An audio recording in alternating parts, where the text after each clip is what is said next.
obviously you'll be hearing from him shortly, so thank you very much, Governor. We have Assemblyman Jim Cooper, who is well-known in these parts, and we appreciate all of his support. Same thing we can say for Dr. Richard Pan, a local senator. And we have a couple of folks we don't get to interact with as often, but we're glad to have them as well. The Assembly Speaker, Anthony Rendon, and Senator Pro Tem Tony Atkins. So again, very, very excited to have everybody here today, and the governor is going to share some exciting news about an announcement. The work is moving forward with bringing our kids back to school. In Elk Grove Unified, we are very excited to have a plan in place that will be bringing our kids back coming in March, and we're doing the work, and we're set and ready to do that, so we appreciate that work very much.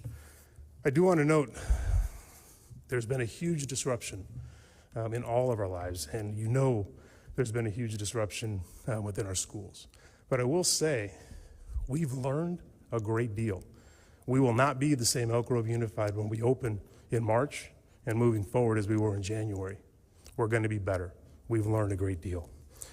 The other piece I want to make sure I'm clear about is we're moving forward because of the relationships we have with our labor partners. We have 7 unions/employee organizations that work with us on a regular basis, and their cooperation, their leadership, along with our board of trustees and my cabinet, who's worked tirelessly since March, are all the reasons that we're able to move forward. We're here about equity. We're about serving all kids, and we're going to do everything we can moving forward to make sure that happens. So again, excited to have you here with us at Franklin Elementary School in Elk Grove Unified, and I'm very happy to introduce Assemblyman Cooper.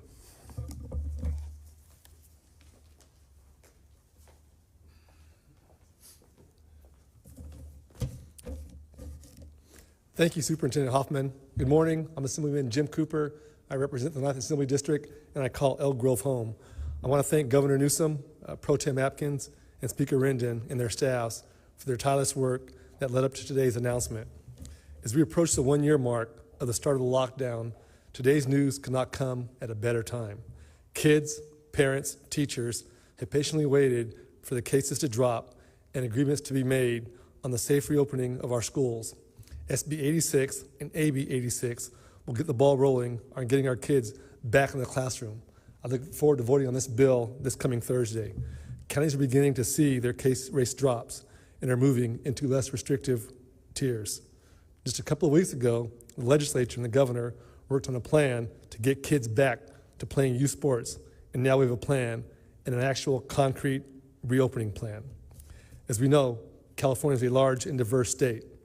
AB 86 and SB 86 provide important local control and will allow school districts to develop their own plans designed to meet their unique needs and will incentivize them to reopen sooner rather than later.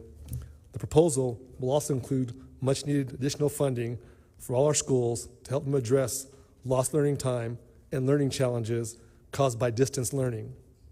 I'm especially supportive that this funding, our students deserve all the resources we can provide them, providing additional academic support, reducing class size, and summer school where necessary, and help our students regain much of what they have lost during this pandemic.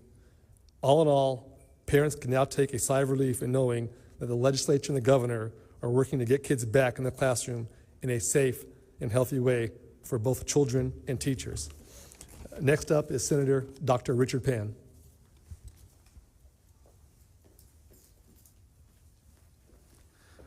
Thank you very much, Senator Cooper. And I also want to, first of all, thank the Elk Grove School District, the teachers and staff who work here, the leadership for hosting this event. I know that it wasn't quite a year ago when this school district had to take steps to protect the students and the people who work here to initially close the school district, but then brought it back for distance learning, and certainly something that people have continued to work on to be sure that kids are able to learn. So we're not really talking about reopening as much as we're talking about trying to get back to in-person learning. So again, I represent this area, but I'm also a pediatrician, and I know as a pediatrician that students have been suffering. distance learning has been a huge challenge, in addition to the challenges of being able to, whether you have Wi-Fi connection or your parents may be essential workers and other types of challenges. And then, of course, for the teachers to have to try to change the modality they're teaching. We also know that students, children have been suffering with anxiety and depression and other types of things related to being isolated and the challenges of the pandemic. And so it was very important that we work together to try to bring back in-person learning in a safe manner, because we also need to understand that our teachers and staff who are involved in both the teaching and care of students also have families. They themselves may be at risk. They may have members of their families at risk as well. And certainly I know that hearing from them and from parents that they want to be sure kids get educated. And that's why what we're doing here today and what we're announcing here today is so very important. It's so very important that we try to make up for the delays that have happened because of this pandemic, despite the best efforts of our educators to try to keep our students on track, despite the best efforts of parents, of pediatricians, of mental health workers, others, to try to get our students to a place where they can continue to move forward, that we can address the mental health issues that have arisen and other types of challenges that have arisen as well. And so first of all, I want to thank the governor. I know that his office had reached out to my office way back in even November and talked about what could we do to try to help our students to get them back. And at that point, the cases were still rising, right? They were rising through the holidays and so forth, but that work was ongoing. And certainly I want to also thank my colleagues in the state Senate as well as the state Assembly. And it's been a challenging discussion. And the challenge isn't because people don't want to try to do the right thing. Everyone's trying to do the right thing. They want to help the students. They want to be sure we keep things safe. But it's certainly been a challenging pandemic, trying to deal with incomplete information, trying to figure out what kind of resources we could bring to bear. And so I really want to express my appreciation and the leadership of the governor and my colleagues, the pro tem and the speaker, and bring together various stakeholders and say, look, let's figure out what we can try to do to address all these particular challenges and come up with an agreement that we can get resources to school districts like Elk Grove, like other school districts throughout the country, across our state, who need help to be able to try to get back to in-person learning, right? Who need more resources, who have to do mitigation, right? We got cohorting, we got testing, we got lots of other things we need to do to keep people safe, but require more resources and help so we can do this. So again, I'm really thrilled to be able to be here to say that we have a plan, we are getting those resources to school districts, and we're going to make this happen. So with that, I now want to invite Champion for Education, my good friend, Speaker Anthony Rendon. Thank you.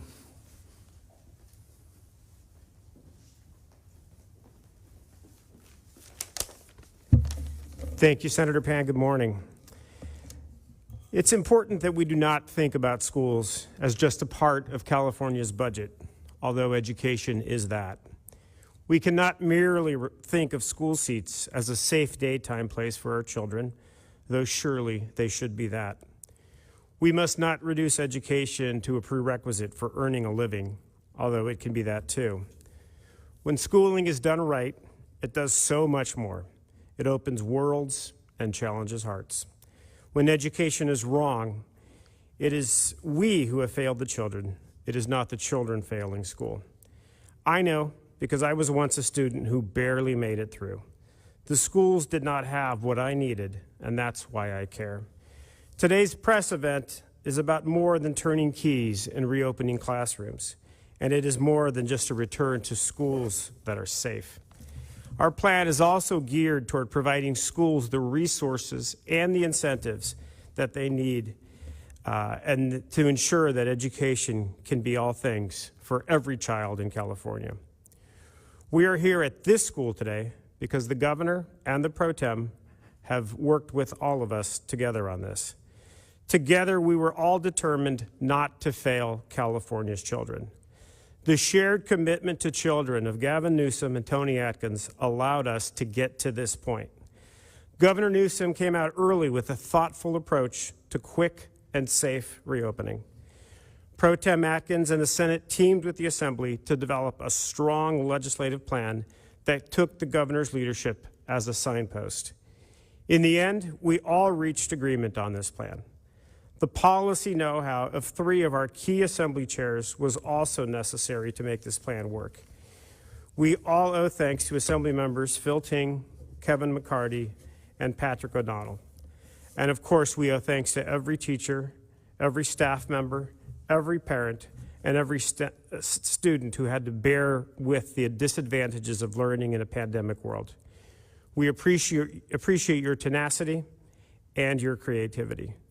It is what gives us hope for the future and a belief that we must keep working to fulfill the promise of education in California.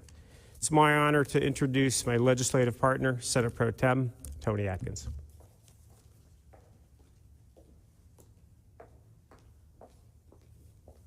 Well, thank you, Speaker Rendon. It is good to be with you again. We haven't spent so much time together since we served together in the Assembly. And it is good to be here with all of you. Superintendent, congratulations. This is a model, absolutely. An incredible school district. Your partners obviously worked very hard to be where you are today, and this is a beautiful school. I'm thrilled to be at Franklin with my colleagues. You know, I have to say, you've heard it before already, so as the 4th or 5th speaker, what left is there to say? Except we have all been working diligently to get to this moment. As if weeks weren't enough of conversations, the weekends have been filled with yet again thinking we're close, getting there, making sure that we do it right, that we cross those T's and dot those I's. And, you know, that sounds like a phrase, but what that means is exactly what my colleagues have already expressed. How do we respond to administrators and managers in the schools? How do we respond to support staff that serve the meals and provide the support services, the custodians? How do we respond to parents who want their kids in school, and yet when you look at the data and you see that some of the schools, the kids have not returned, and that's because the parents are concerned. They want their kids in school, but they're also concerned about kids' safety. The teachers want to be back teaching. Some of them, many of them, are over the age of 65. Some of them, as the speaker said, and my colleagues, are taking care of vulnerable family members, teaching their own kids. So it's important that we get it right. When we talk about crossing T's and dotting I's, that has real implications for real people on the ground every single day. So that made this very difficult. You cannot reduce any of this to a couple of sound bites. There is absolutely no way. And much like Mr. Speaker, you know, I was one of those kids. I was a latchkey kid. My twin sister and I had to get to school every morning on our own, age 7. A couple blocks away, but, you know, it's a long way when you got short legs. You know, we had to get to school. We went to the breakfast club in the morning so we could have a meal that somebody provided to us. I'll never forget the cinnamon donuts. They were my favorite. Schools are an important part of our psychological, our academic, our mental life. I told the governor as I came in, I don't think I can reach that basket. I spent many years playing basketball in middle school, high school, and college. Sports, important component of what we're doing. We have to get it right. And we are rowing in the same direction. Finally, I think we are at the dock, together, unified. And like my colleague, my legislative colleague, Mr. Speaker, I want to thank some folks as well. Every weekend, the budget chair in the Senate, Nancy Skinner, the sub-1 chair for education, Senator Laird, obviously the policy chair, Ms. Leyva. We worked diligently with the counterparts that Mr. Speaker mentioned in the Assembly to make sure that we took the proposal that the governor brought to us and we put our imprint on it, because we every single day are talking to all of those people I mentioned earlier. The school districts, the superintendents, the managers, the teachers, the parents, the support staff, and the kids. I watched the governor grill one of the little ones outside on what she was learning. You know, and then there's the learning loss. You know, this is $6.6 billion, and we'll give you all the details, how it breaks down, where it goes, when it goes, what the incentives are, what the bottom line formulas are related to the local control funding formula. We can answer all of those questions because we've taken the time to get it right, we hope. And yet we got to be prepared for the next pivot or the next thing that comes our way. We have to be prepared for that so that we respond to the people that we are responsible for, that we are all responsible for, and we will, because we are not done. We cannot make up the time, not really, not physically. We cannot turn the clock back and make up the time that our kids, our young people have lost. So we're going to have to make up for that in a different way. And that's part of what some of this funding can do.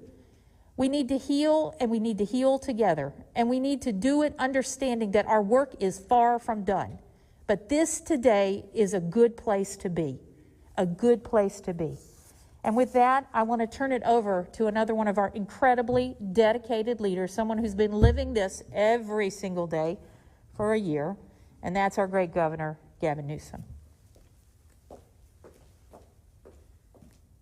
Thank you, Madam Pro Tem, and Mr. Speaker and Senator and Assembly Member. I'll brag on in a moment, but I want to just begin appropriately by thanking the Superintendent Hoffman, and all the bargaining units that are here, and the spirit to which the superintendent invited us, the spirit to which brings us back to a school district that in many respects reflects the bookmark that has been this pandemic and the last year. This was one of the largest school districts to announce closure close to a year ago, and now it's one of the largest school districts to announce its reopening less than a year later. And it's demonstrably because of the superintendent's leadership, the incredible support of the school board, the paraprofessionals, the classified employees, all of the bargaining units that work together across differences, small issues, large issues, committed to a process, committed to one another to build trust, build capacity, and ultimately get to where we are today. This is one of 35 counties in the state that has already been providing vaccinations as a priority to their educators. That is also encouraging, and as a construct, they are already well on their way to providing most of the educators in this district at least that first dose. Today marks more broadly a commitment for the state of California across the spectrum in all 58 counties to provide at least 10%, a minimum of 75,000 doses we are setting aside for our educators, for our school employees broadly, all up and down the state of California. On Thursday and Friday, we'll actually be utilizing the two large FEMA sites, Thursday and Friday in Southern California and in Northern California, as educator days exclusively to provide even additional vaccinations. Those don't come out of the 75,000 allocations. Those will be additive. It's just a commitment, our resolve to prioritize our educators as we're prioritizing our most vulnerable, our seniors, and those in congregate care facilities, skilled nursing facilities, and the like. 9.1 million now vaccinations have been administered in the state of California. Positivity rate that should make everyone feel a little bit more positive about where we are and where we're going, down to 2.3% today. And that's based upon a pretty healthy 243,000 tests that were conducted as part of the reporting period. 3,500 cases. Just remember, 6 weeks ago, we were announcing over 50,000 cases of COVID, 3,500 cases just yesterday. Hospitalizations and ICUs coincidentally down both over a 14-day period, 42.1%. So things are moving in the right direction. Things seem to be stabilizing. We're seeing vaccinations increase. We're seeing the positivity and case rates decrease, though we are seeing a little bit of a plateau, and one needs to be mindful of that as we begin this transition to in-person instruction, as we begin the transition to safely reopening our economy with the appropriate modifications. But you can't reopen your economy unless you get your schools reopened for in-person instruction. You can't meet the cause that should unite every one of us, the issue of equity, and that's not just on the basis of race or ethnicity, it's also gender equity, unless you commit to getting our schools safely reopened in person. Single mothers in particular that are celebrating, I imagine, this day compared to many other previous days. So many of our kids and caregivers are celebrating this day because we all are united around coming back safely into the schools and helping with the social-emotional supports that our kids so desperately need. As the Pro Tem said, this is a $6.6 billion commitment. $2 billion specifically for grants to help with in-person instruction. Those are grants that can provide more PPE, though we have set aside 3 months of free PPE, for ventilation, for spacing, for issues related to health and safety. $4.6 billion of the $6.6 to deal with reimagining the school year, giving districts flexibility, looking at school days, looking at intervention, deeper intervention to address kids' wellness, to address their needs as it relates to community learning hubs, address learning loss as the districts see fit, including potentially extending the school year and moving the school year into the summer. $4.6 billion of that $6.6 provides for that flexibility. We incentivize opening up our schools by providing real resources to do it. We expect that all of our TK to 2 classrooms open within the next month. We want to see more happen beyond that for unified, going into red tiers. It's TK to 6, and it's a commitment to 1 grade in middle and high school. And our core belief is this: once you dip your toe in, once you build a cohort confidently, once you build trust, then we will start to see a cadence of reopening across the spectrum. But again, on the basis of building confidence and trust, not only for the caregivers, not only for our educators, but for parents as well that may be hesitant to bring their kids back in school as well. So we start with cohorts of those of greatest need, of greatest risk. And by the way, it's not just TK to 2. It includes our homeless. It includes our foster kids. It includes kids without devices, without the internet. It includes kids that are English as second language learners. It includes the needs, most special needs, including IDD and physical disabilities. That's the commitment. That's our priority. We want to see this happen all across the state of California, and that's what this package provides. So I couldn't be more pleased and proud of the spirit that brings us here as well. Not only the spirit of the superintendent and this district, but also the spirit of leadership. You know, the Pro Tem made a comment that I smiled under my mask about the Speaker, myself, Pro Tem, spending so much time together, though those two in particular, more than they have in some time. And it's right to just reflect in the last 5 weeks what they have accomplished as it relates to a moratorium on rental evictions, as it relates to providing $2 billion of additional grants to our small businesses, to provide billions of dollars to 5.7 million Californians in direct relief checks, $600 checks, to support childcare broadly, $400 million as part of that $7.6 billion deal to help support these efforts, including reopening schools. And of course, today, this framework on getting our schools safely reopened. So I'm proud of their leadership. I'm proud of their incredible collaborative spirit. The Speaker and the Pro Tem and I have been spending a great deal of time together, not only on these 3 critical issues, but a series of other issues on sick leave and issues of conformity on PPE, PPP. If I haven't lost you, you're not paying attention, on many other issues. And we want to take that momentum, that spirit forward, working with the Assembly, working with the Senate, working with Senator Pan, who's been an incredible champion of all of these efforts, Assemblymember Cooper, who's been insistent that we move deliberatively but thoughtfully as well. And so I'm here in that light and in that spirit of gratitude and respect for their leadership and this moment where we can announce this agreement. And I look forward, after that vote on Thursday, to quickly signing this and moving forward to celebrating the reopening for in-person instruction of schools all up and down the state of California. And with that, we're here, all of us, to answer any questions. Governor, I'm Adam Beam with the Associated Press. If things keep going the way they are in California, do you believe by the end of this month that most, if not all, of the counties will be in the red tier? Well, I know this. that tomorrow we are likely, and we're getting the final information, to announce 7 additional counties moving into the red tier. This is on top of the 11 that are no longer in the purple tier. So it would represent roughly 17, 18 counties, plus or minus, we'll see what happens tomorrow, that will be out of the purple tier. We'll also preview tomorrow, as we do every Tuesday, the expectation of what will occur a week later, where we anticipate even more momentum still. So you're absolutely right to ask that question.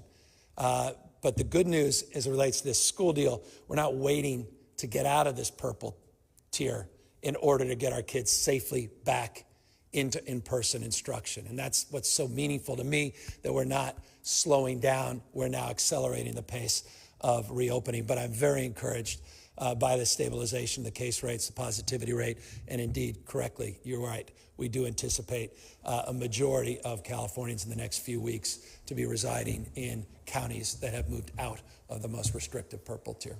And I understand the plan itself, while it does define what in-person instruction is, it doesn't set, a time limit that says you have to meet in person this many hours per day.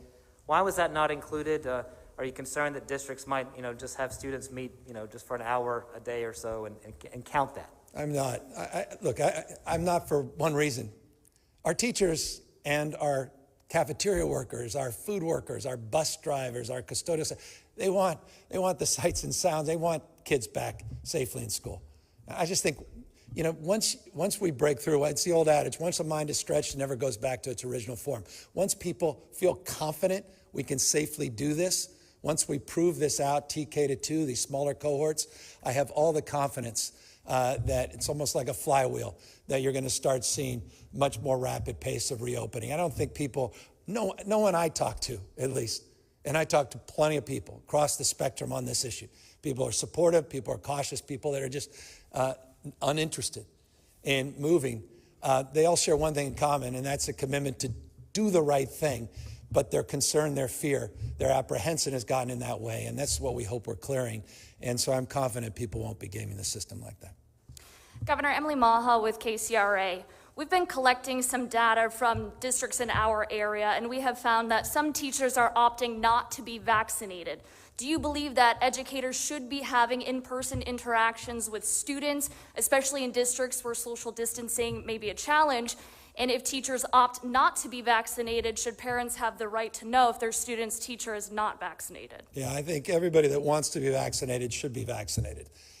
We do not think vaccinations are a prerequisite to safely reopening our schools. That's not my opinion. That's the opinion of the CDC, Dr. Fauci, the opinion of educators and experts around the globe, including the opinion of President Joe Biden. And it is the opinion collectively of the legislature, at least on the basis of the agreement we're making today, that we can move forward safely in reopening before that 2-dose has been administered. That said, we're mindful of the imperative importance of building on the success of 35 counties that are already administering vaccinations. And today, again, I'll remind you, today, March 1st, starts the day where we're setting aside a minimum of 75,000 doses to those teachers and educators. It's not just teachers, educators, school staff that choose to get the vaccination.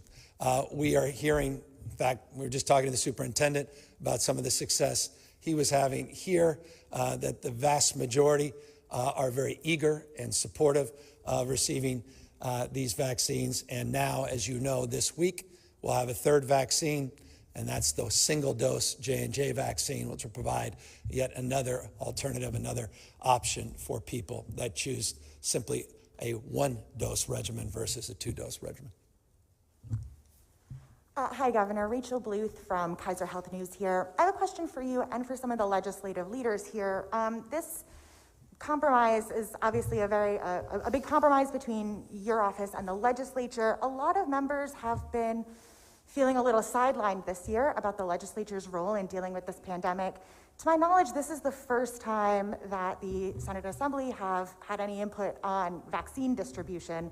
Could this signal kind of a change going forward to have more input from the legislature, and what could that look like when it comes to vaccines? I'm for more voices and more choice in terms of access and tiering as it relates to prioritization of vaccinations, and I'm very grateful that the two leaders are here and have been counseling us, advising us, and coordinating with us on many of those efforts, and certainly codifying some of the prioritizations for teachers in this legislation, which you're right is very significant. Thank you for the question. I would just say, as someone who represents 40 senators or 39 others, and my partner here, 120 total, I can speak for him, but we've had many caucus meetings. We have had working groups who have worked in partnership with the governor's staff and office on all of these issues, on vaccines, on distribution. I mean, we've had more working groups coming out of the Senate specifically. We have a pandemic working group that was chaired by Lena Gonzalez from Long Beach, now by Josh Newman from Orange County. We've had more caucus meetings because I want my colleagues to be as informed as possible. Their communities are the ones with questions, and I will just see. So I believe we've had more conversations that I historically remember in the 10 plus years I've been in the legislature. Yeah, I don't have a lot to add other than to echo the pro tem's comments. Assemblymember Jackie Irwin has led a legislative working group on vaccines and vaccine distribution. Our health chair, Jim Wood, has been incredibly involved in not only in oversight, but also in conversations in and around the issue of vaccines. Dr. Joaquin Arambula, who chairs our budget sub-1, has similarly been involved. Folks like Jim Cooper from the legislature, from the assembly, have been involved as well. So we've been fully involved, and appreciate the governor and the Senate's cooperation on these matters. Thank you. And just to sort of add on to our legislative leaders, I chaired the Senate Health Committee, and I know that I personally have been participating in practically weekly meetings with the governor's staff. I actually was able to join the governor in Cal Expo to talk about vaccines, and well, certainly, and away from the press event, we've had a chance to have those conversations as well. So I would actually say that the governor's office and Governor Newsom has actually worked closely with the legislature. Do we always agree? Not always, but certainly the door has always been open, and we've always proactively had many conversations about things like vaccine distribution and other types of issues as well. Certainly as chair of the Health Committee. Thank you. Also, when you think of Dr. Pan, one of the first things you think about is vaccinations. So not just the chair, profoundly important voice on this subject. So thank you, Doctor, for all your work. Governor, question, John Myers from the Los Angeles Times. One of the things that seems key to getting more kids on school and operating this from the state is understanding how many cases there have been at schools that are open. Your administration still has a document online from January 14th instructing for that data. We still don't see the data. So what can you tell us about it? What do you know? Because it seems that that's a big question that people want to know, how safe these schools have been that are already open. Yeah, so we have been providing that data on an updated basis, but we have now specifically set aside money in this agreement to hold us to account and to enforce the efforts with more transparency. We've incorporated a strike team with DPH that's working very collaboratively with districts currently. We've codified that in language, providing tens of millions of dollars for enforcement and oversight and data collection. We put a Safely Reopening Schools Hub website up as well a few weeks back as a preview of some of the more dynamic efforts that we'll be putting into place to have more timely reporting of information. There is specific language in this agreement as it relates to reporting, 24-hour reporting requirements for any cases. It has correction strategies as it relates to multiple outbreaks and what we can and cannot do. So we are laying that groundwork very, very prescriptively in this legislation. Governor, just to follow up, Governor, I'm on the website right now under transparency, case reporting by schools. It's not there. So you said it's been released. Where is it? Well, my point of the legislation is to provide much more detailed and timely information as it relates to November, December, and January. Those numbers are put up. We've been working with the legislature in the last 30 days to put together a completely different framework and strategy with different execution requirements, different criteria, and much more robust transparency, including resources to provide that information in a timely manner. So let me thank you for the follow-up so I can lay that distinction as it relates to what's in this legislation versus what we had in the past.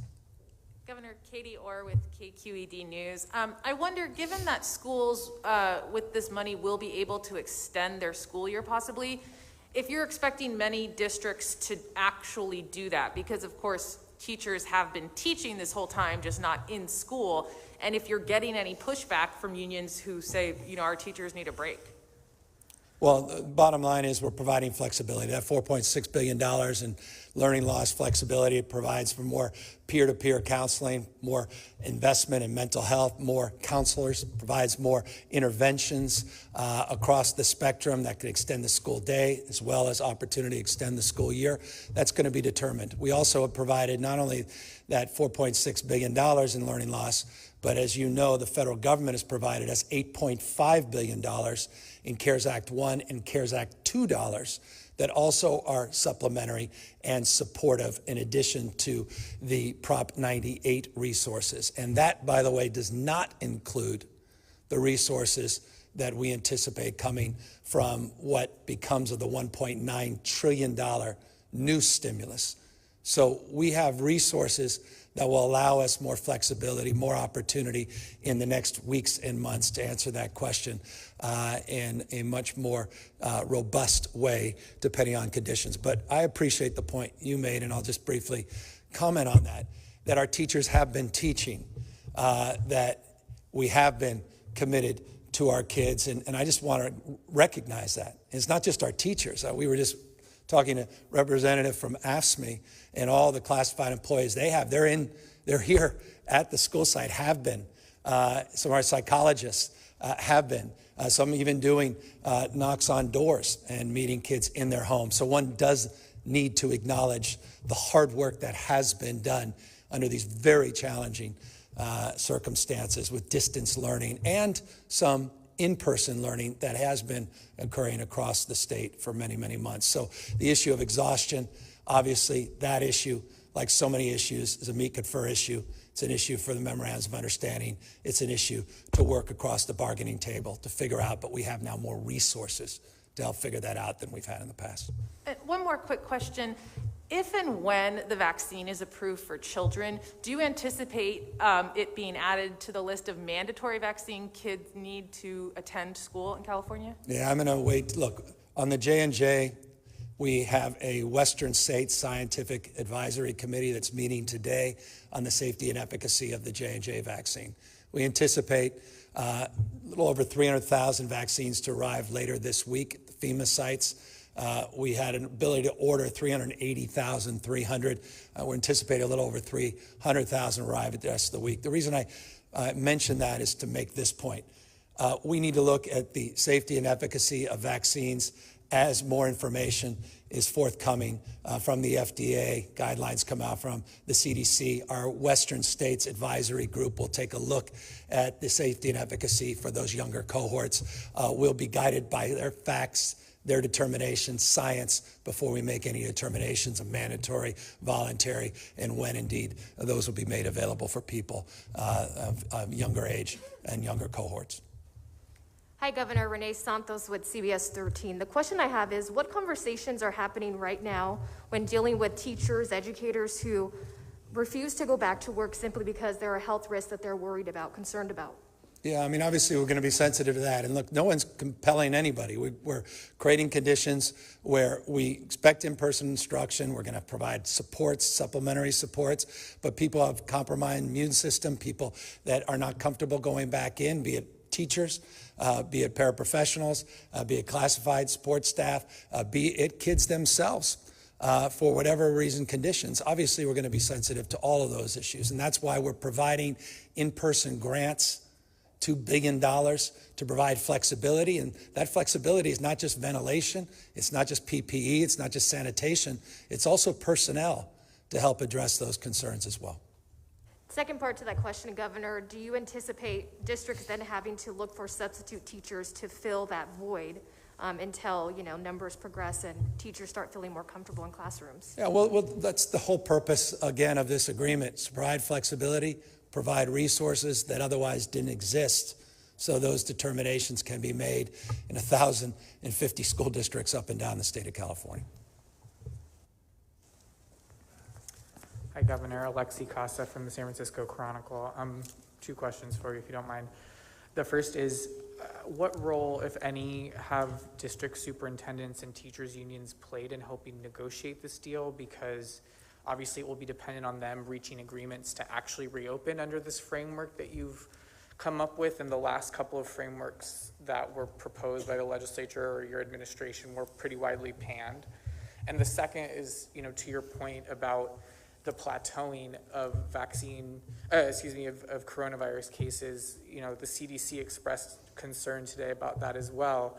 So are you looking at delaying any kinds of reopenings or anything like that, given that plateauing, in order not to put things like school reopenings at risk? Well, on the second question, we'll be making more announcements on that in the coming days. As it relates to the first point, I'm very proud of the work we did together, and broadly, it's been embraced. The framework of this agreement has been embraced and has been within the architecture that was originally advanced. And so legislature, as well as what we put out. So as it relates to the details, we worked through those details and worked through them in the spirit of collaboration and cooperation with all of these groups, an alphabet soup of groups. Trust me, there are groups in their groups. We had meeting, conferring back and forth, superintendent, county, local, principals, teachers, people represented, not represented, private, charter, the whole spectrum was part of the agreement. And that's just on our side. I can't imagine what the legislature also incorporated in terms of their own. And then each member had their own districts with their own district issues that I'm sure came directly to their doorstep, trying to incorporate those issues. So we tried our best. Look, there's no other school system like this in the country. It's the largest school system in the United States. Second largest school district itself is just LA alone, which is larger than many states, just that district. So it's a challenging environment, and people navigated, I thought, quite well. And over the course of the last number of weeks, I think we saw the opportunity to be where we are today. So you're saying that you do have that buy-in from those large districts and large teachers unions, that you expect they'll actually move forward? Yeah, I'm sure you'll find some people that will have strong opinions. Look, the bottom line is we created a framework that we believe is consensus. That in consensus doesn't mean everybody is happy. That's part of the negotiations, part of the process. You couldn't get consensus in days that are perfect, with an abundance of everything and no concerns around health risks across any spectrum. So the bottom line is this was done with the spirit of collaboration, bottom up, not top down. And what we presented and what we worked on as legislature really was the collective wisdom of all of these superintendents, all these meetings and groups that helped inform our decision making. And frankly, that process began a year ago. It didn't just start a few months ago. We've all iterated throughout this process of understanding and growing in appreciation and empathy as it relates to the dynamics that are constantly unfolding. Hi, Governor. Nicole Nixon with Cap Radio News. I'm just wondering if you can talk a little bit about how hybrid learning factors into this deal. Are you leaving that up for school districts to decide for themselves? Asking because surveys have shown that many parents of color are more wary of sending their kids back to school, want to see all teachers vaccinated before that happens. Yeah. No, the answer is absolutely. I mean, the whole framework around learning loss, we're just in, it was, the pro tem made the point. I mean, we can get in the deep dive in terms of the equity framework on LCFF, which by definition is an equity frame, the Title I equity frame, which is part of the first CARES and the second CARES Act, by definition an equity frame, the work we did last year on the $5.3 billion on learning loss, which 81% of that was around a deep dive in the equity frame to address the anxieties, particularly particularly for some communities as it relates to going back in person, but also providing supports as it relates to the frame of your question on distance learning, hybrid learning, and different models of engagement. And so that's the whole idea here. It's flexibility, but baseline accountability, much more transparency, much more data collection, much more aggressive framework on enforcement, a new hub that will be provided as schools reopen with information that will be much more navigable, much more available, not just to the media with respect, but to parents, most importantly. And that's the commitment we made to each other, and it's the letter of the commitment that's represented in the legislation as well.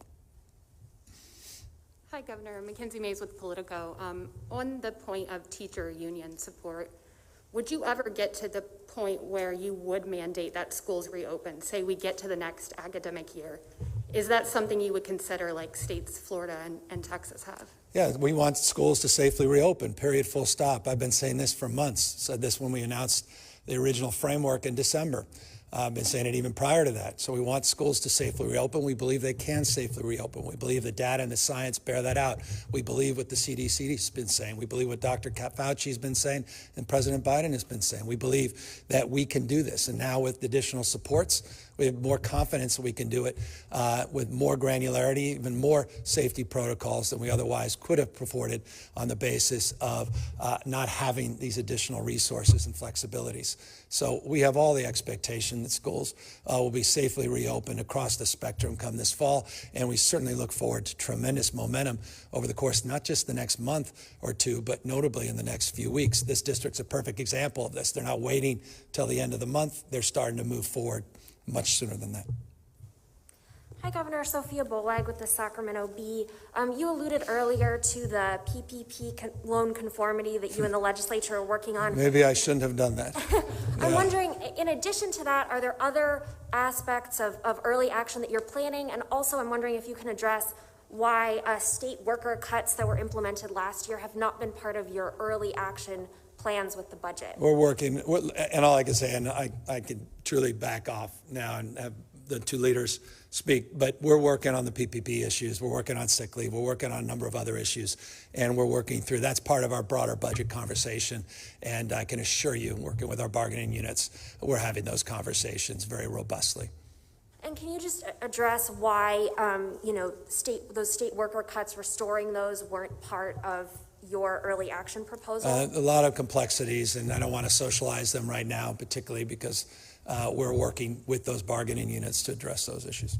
Is there a possibility that those will be restored earlier than just the budget in June? We continue to work with the bargaining units. We're going to work with them in a collaborative spirit, great respect and admiration for the bargaining units that really stepped up last year to address a $54.3 billion shortfall. It's not commonly known, and I love the third follow-up because it gives me an opportunity to say this. It's not commonly known that state employees took a 9+% wage cut last year to help support our most vulnerable Californians, to help us close that deficit. I don't know many states can lay claim to that across the spectrum, and that was very meaningful. My staff took those cuts as well, I did, and so we're very cognizant of our fiscal health changing radically as now we're enjoying record reserves, and we are enjoying a significant surplus, operating surplus this year, mostly one time, that we are certainly committed to working with those same bargaining units that stepped up for us last year to address their concerns moving into the future. Hi, Governor. Ashley Zavala with Nexstar Media Group. I'm just following up on John's question about the outbreak data in schools that are currently open. The last time we did get an update from CDPH was for the month of January. I was wondering if you, off the top of your head, might have that number for February.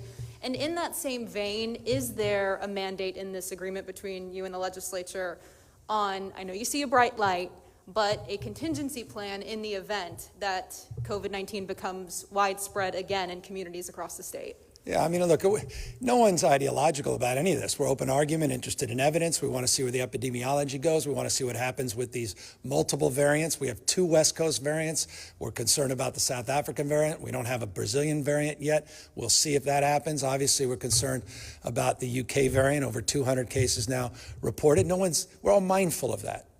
And so that, the future will unfold, and we will be very responsive to those changing conditions and those concerns. Anytime you pass a program, we didn't solve a problem. I mean, program passing is not problem solving. You got to implement, you got to apply, and in that application, you got to deal with intended and unintended consequences. So by definition, we're going to be sensitive to the changing realities and these mutations.